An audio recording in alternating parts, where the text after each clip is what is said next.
Gun Memory, Gun Memories of a Stone-Eyed Cold Girl. I have been working on that memoir for several years, and every time I bring out the court documents that I had, that had my mother's suicide information and inquisition into her death, I would kind of look through it and become too emotional, not make sense of things, put it away. A few years later, I'd bring it out again. And some of you, I think, who listened into my presentation for the convention last year, know that I found out about a year and a half ago that my mother didn't die by suicide, that my father had killed her. And it was devastating in so many ways.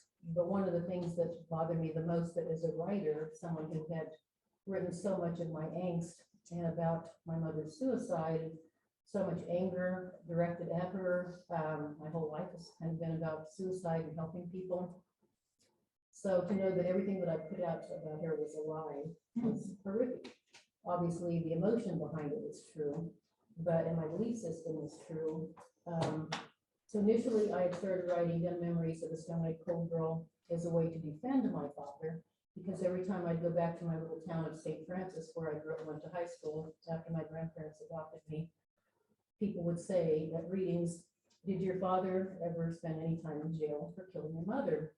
And I'd always say, "But he didn't kill my mother. My mother died by suicide." So as it comes out, the reason people asked me that was because my father was killed in homicide when I was 27. He was from Bird City, Kansas.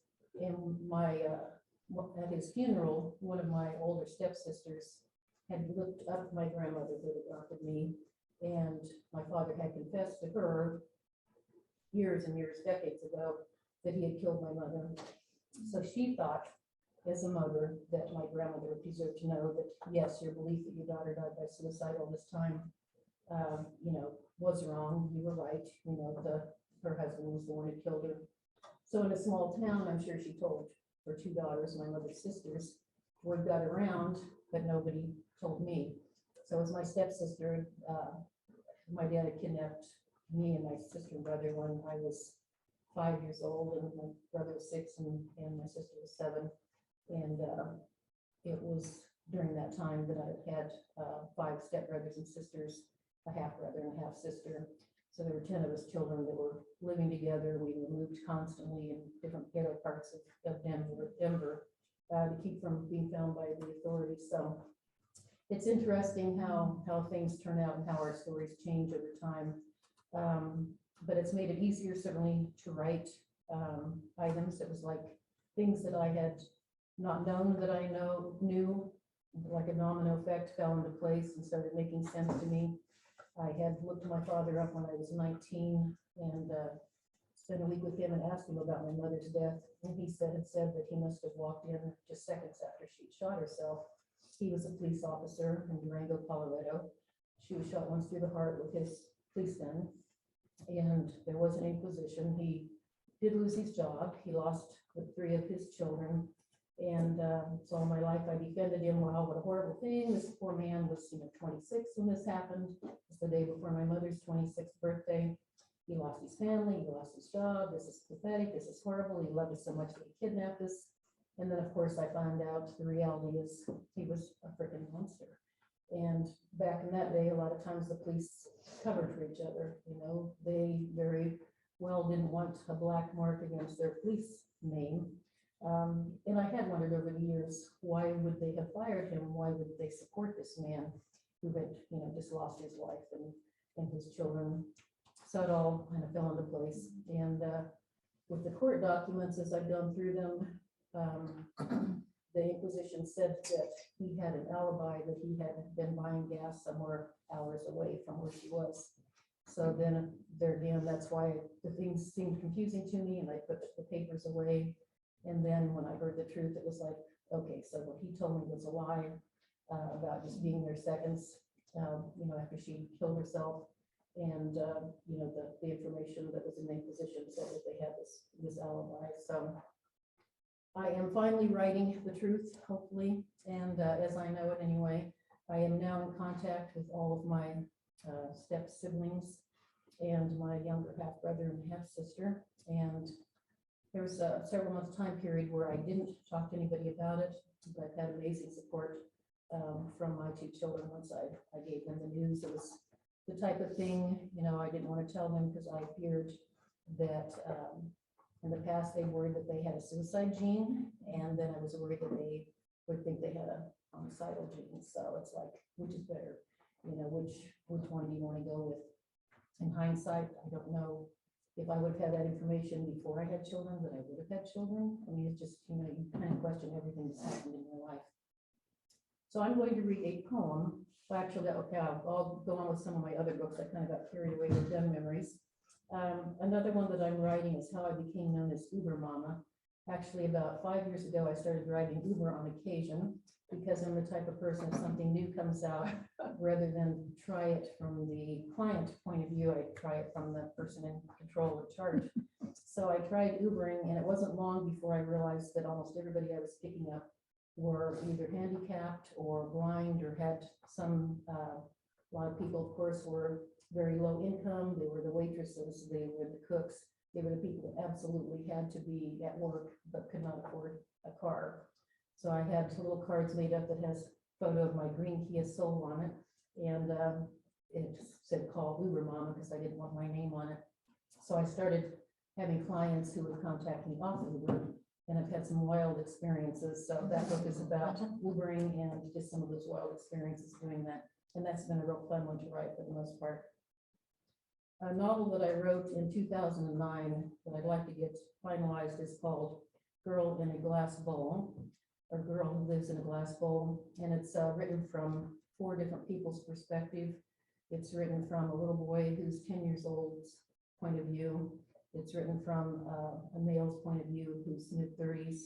It's written from a female blogger who's Asian in her early 20s. And it's written from a woman in her mid-30s who's an alcoholic's point of view. So it isn't until the end of the book that you understand who the girl who lives in the glass bowl is, if it's the blogger, because everybody's privy to everything personal in her life, or is it the alcoholic who's drinking and that's the glass bowl. So I'd like to get that finalized. And then writing a children's book that's called Grandpa, Do You Still Love Grandma? And it's about a grandfather who remarries after the death of his wife. And a little 7-year-old granddaughter asks him the question, Grandpa, do you still love Grandma? And I will have it so that it's a cultural mix, so that the grandma who's deceased is probably Native American, and the new grandmother is either Spanish or African American.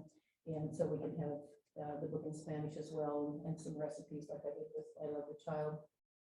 And I thought to make it timely, and because when you're writing any type of a book, particularly a children's book, you want it layered with as many different things that will attract people, whether it's the recipes, the being in a different language that you possibly can.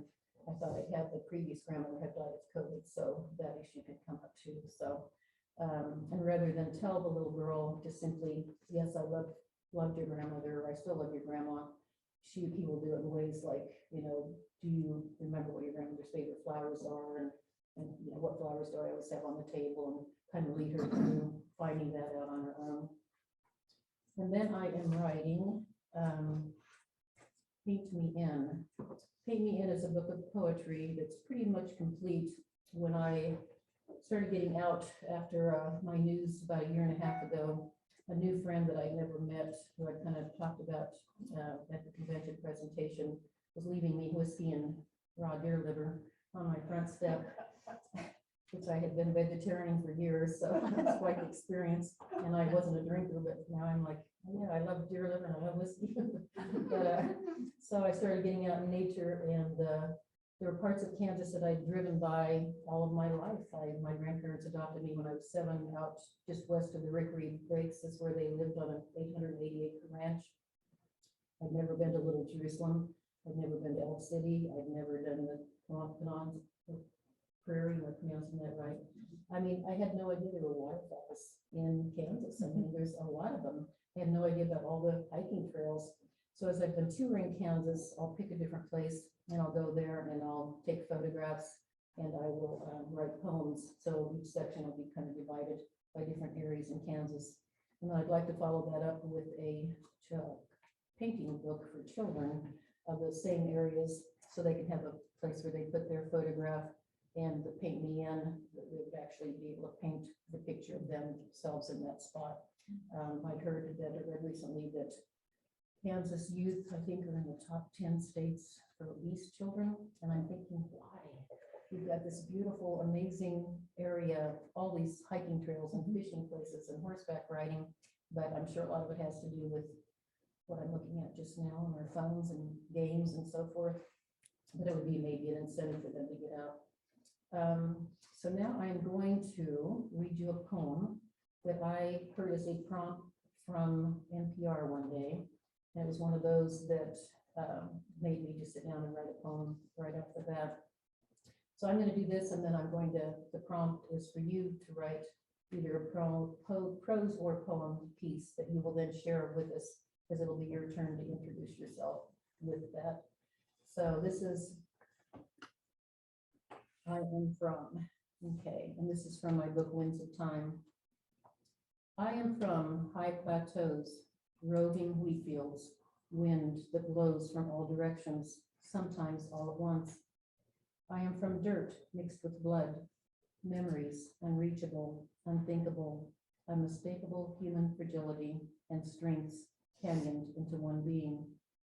I am from the smell of oil, caked dirt, acrid cattle shit, snow so fresh the land devours, and giant gulps that spew forth mists inhaled to leaves lungs frostbitten, minds yearning, listing towards spring thaw. I am from creek beds layered with dinosaur bones, fossilized cottonwood seeds, corn tassels, Cheyenne Indian arrowheads, hope.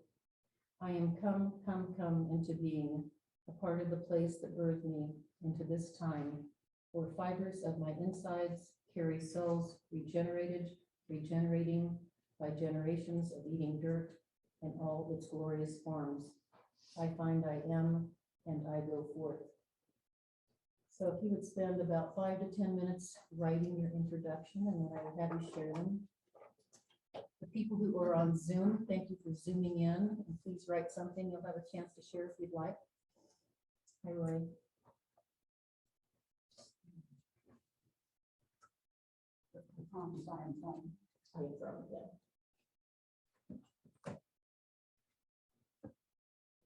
Roy, the prompt is to write a poem introducing yourself without saying your name, by saying I'm from, like if you're from Chicago, you could say deep or thick crust pizza or whatever works for you. So I actually brought a book, if Roy would pass it along, that I use in my class with the people in the prison. So it's been very helpful. It's writing to the bones, and it just has some excellent prompt ideas, particularly if you're working on a memoir or a memoir piece. So if you want to write the information down, you're welcome to, but they'll pass that around. And I'm going to actually ask Roy to read a poem. I used this as a prompt with my group last week.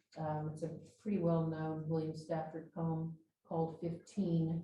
And after, so listen as he's reading. I think you need to come up to the mic. Oh, I don't think so. Can they hear you online? No, but Can you hear Roy talking? Well, you maybe can't because he's not talking yet. So listen closely to the words, and your prompt will be to write from an age. Doesn't have to be 15. It can be an age that comes to mind when you're thinking about writing something from your life. It can be when you're 45. It can be when you're 5. But yeah, just kind of end each. I guess it's probably stanza with I was 15. So I'll let Roy take it from there. If you can. south of the bridge on 17th, I found back of the willows one summer day a motorcycle with engine running as it lay on its side, ticking over slowly in the high grass. I was 15. I admired all that pulsing gleam, the shiny flanks, the demure headlights were fringed where it lay. I led it gently to the road and stood with that companion, ready and friendly. I was 15. We could find, excuse me, we could find the end of a road, meet the sky out on 17th. I thought about hills and patting the handle got back a confident opinion. On the bridge, we indulged a forward feeling, a tremble. I was 15. Thinking, back further in the grass, I found the owner, just coming to where he had flipped over the rail. Oh, goodness. He had blood on his hand. He was pale. I helped him walk to his machine. He ran his hand over it, called me good man, roared away. I stood there, 15. Thank you. Thank you. Thank you for sharing that. Really feel like I get to know everybody so much through their work. It's just incredible. I'm going to read a poem and then I'll give you another prompt, if I may. This is from, will be in my new book, Paint Me In. It is called Eyes Closed, Star Traveler. She, and I'm referring to a therapist here, she says it can be helpful to remember something positive about a person, that even bad people have done some good. I fold my left arm across my heart. I've learned to safeguard it.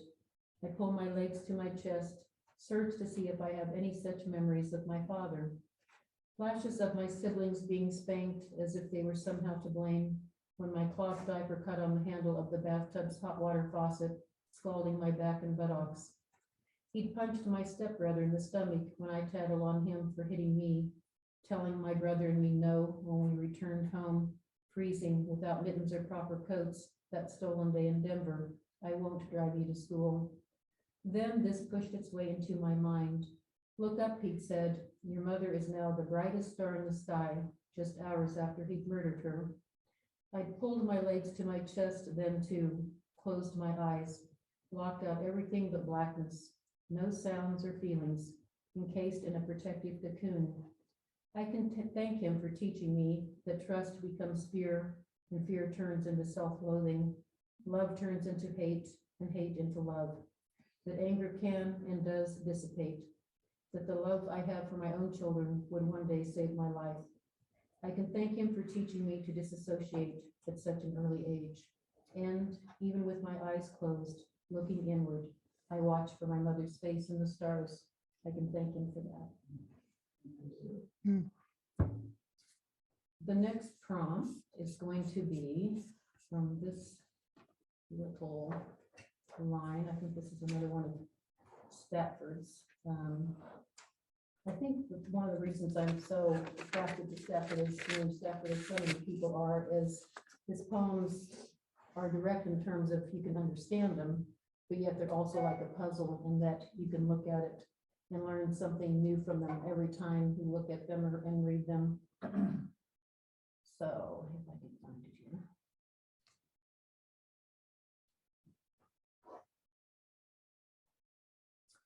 Okay, this is a prompt. Sometime when the river is ice, ask me mistakes I have made. Ask me whether what I have done is my life. So I would like you to write, is what you've done up till now your life or not your life? So you can kind of write it however you would like to. We'll take just about 5 or 8 minutes on this. I wanted to mention before I forget, because we'll probably go into a stretch break here, 2 things that I have coming up that I wanted people to know about. I am going to be reading poems in Westport with an orchestra on April 7th, which is a Thursday night. And I think there's 5 other poets besides myself. And the way they do it is the poet gets up and reads or recites a poem. The orchestra just listens to it. We did this at a District 2 convention a few years back. So the orchestra listens to the poem, and then the second time the poet begins to read the poem, the orchestra begins to play.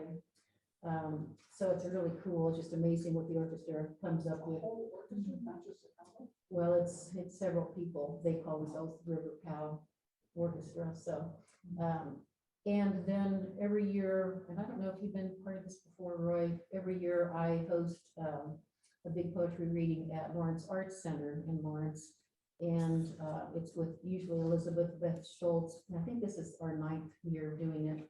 And so anybody who is a poet in here or online who wouldn't mind coming to Lawrence, then you're invited to do so, to participate in that reading.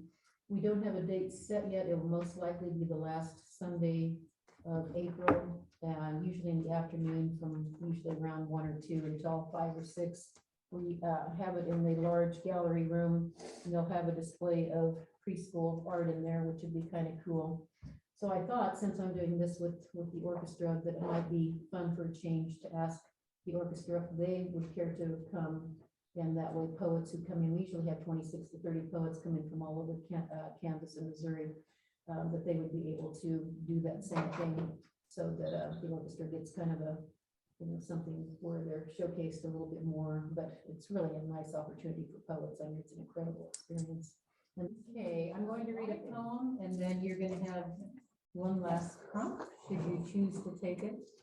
I have been spending a lot of time getting to know that child that was in myself. I thought when I wrote, I love the child. And I kind of made peace with that child within, and that kind of got stirred up again with my other things. I'll pass that around. I've got these in soft copies here too. So this is called I Love the Child. So be prepared for your prompt, guys. Sunny Ursula. The child rocked and hummed. She unfurled like a flower, leaping against my chest in a full body embrace when she felt my touch. What do you need? She began to rock against me, so we rocked in unison. Is there anything else? She pointed to her mouth and rubbed her tummy. Are you hungry? Her rocking paused. I took that as a yes. She shoved dark chocolate and blackberries into her mouth, drank hot Dr. Pepper, and ate an endless bowl of cheese balls. After she'd had her fill, we went into the cool morning of fall to plant mums. Which colors do you like? I asked, as I named the variety of crayon box colors that I'd acquired. There was a wide-eyed response to Sunny Ursula, Urano Orange, Wanda Bronze, and Apple Cider. She was a child of autumn, as was I. After we planted the flowers, we sat on the porch steps and watched life swim into us. Hummingbirds hovered over the plates of grape jelly we'd arranged within our view. Their movements furtive, driven by instinct to travel into their fate, unwavering, unafraid. The child and I went into the bedroom. I knew we'd be painting at Sunny Ursula soon. We laid down upon the bed, awakened, merged into the whole we were always meant to be. So, being in touch with your inner child. So I'm going to take about 10 minutes and write about getting in touch with your inner child, or write about a passion that you had as a child that maybe has gotten lost in your life somewhere along the way. So take about 10 minutes to do that, and then we'll share them. All of you for sharing everything that you have and for coming today. I'm going to close with a poem, if I may. This is the title poem for Paint Me In, and I have found this last year and a half in nature, as so many of you knew all along. That's where I got disconnected from my inner child, was just how spiritual and connected I feel when I am outside. So this is Paint Me In. Paint me in the reflection of trees within the lake, a fishing pole in one hand, the other holding bait. Paint me in a small boat that moves along the shore, a cool breeze gliding across the water, touching me at my core. Paint me serene, a smile upon my face, for tonight I feel his presence, tonight I feel his grace. The disharmony I felt in life has not been painted into this place. Guide the brush that lifts color from above, then descends upon this lake, an ever-changing array of beauty, a transformation of time and space. Paint barred owls, frogs, and crickets, the lap of water against my hand, the scent of fresh mown grass, all reminders of the land. My time here far too brief, for tonight I feel his presence, tonight I feel his grace. Please God, paint me in. So that is my presentation today. Yeah, do you have any special requests? No, No. I'm happy to read some other poems, certainly. I can read some from my other books. the whole idea of painting the end, that's just a really neat idea. Yeah. It's a neat concept. I was telling them at lunch that Paint Me In, I'm hoping if I get a publisher for Paint Me In book, that then it would be followed with the children's book, that would be a coloring book, so. And then they could actually go to some places and paint in that they've been, or whatever that might be, come up with, or a little Jerusalem, one of those amazing places. I can read. Jim smelled of danger, but my nose interpreted desire. He was my sister's boyfriend from high school. That was a half decade past, and she was married and pregnant when he came to visit. We hadn't seen him since his junior year of high school, when he shot himself in the stomach. No accident. His family left town as soon as he could travel. His younger brother, Danny, was my boyfriend. We didn't know we needed to say goodbye.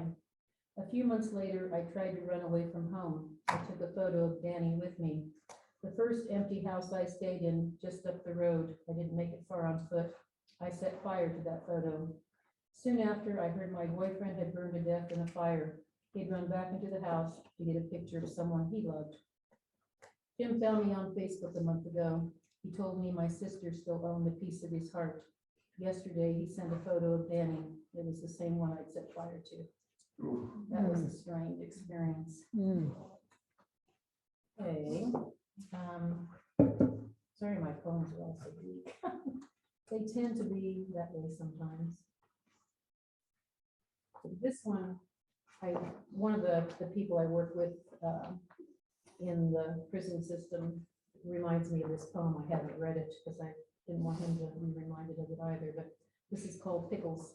And I actually read this in front of the orchestra one time, and their music that accompanied it was really quite good. There is a half-eaten jar of pickles in the Walmart parking lot.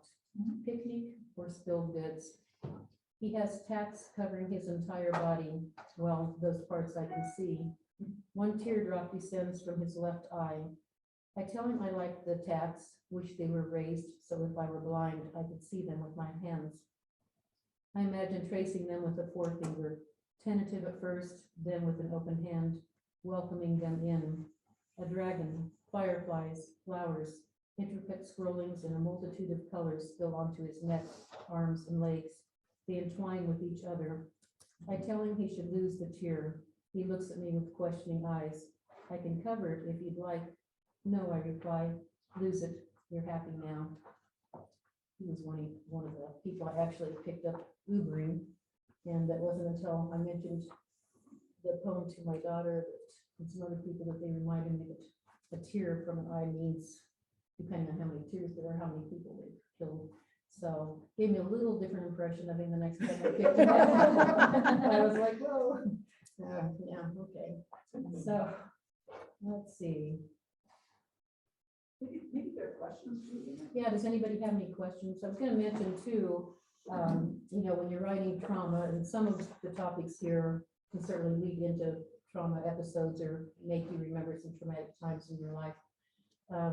Make a list of your traumas, number them in order of, highest, lowest, whatever. And when you pick one, it doesn't have to be your top trauma, it doesn't have to be the thing that you're most bothered by. But pick one and, write that in a way that feels comfortable to you. And I think I mentioned on a presentation I gave at the convention, was one of the interesting things to do is to look at a story from a different viewpoint, because our stories do change. And another really good prompt that you could utilize if you're looking at it from someone who maybe has hurt you, whether they raped you, they killed your mother, whatever they've done, is to remember that even the monster has a story. So write from the monster's perspective. Maybe they were an abused child. We was kind of talking about this. Maybe they have something wrong with their brain. So thank you. I appreciate it. Thank you, Ronda, so much. Yeah, Thank you. welcome.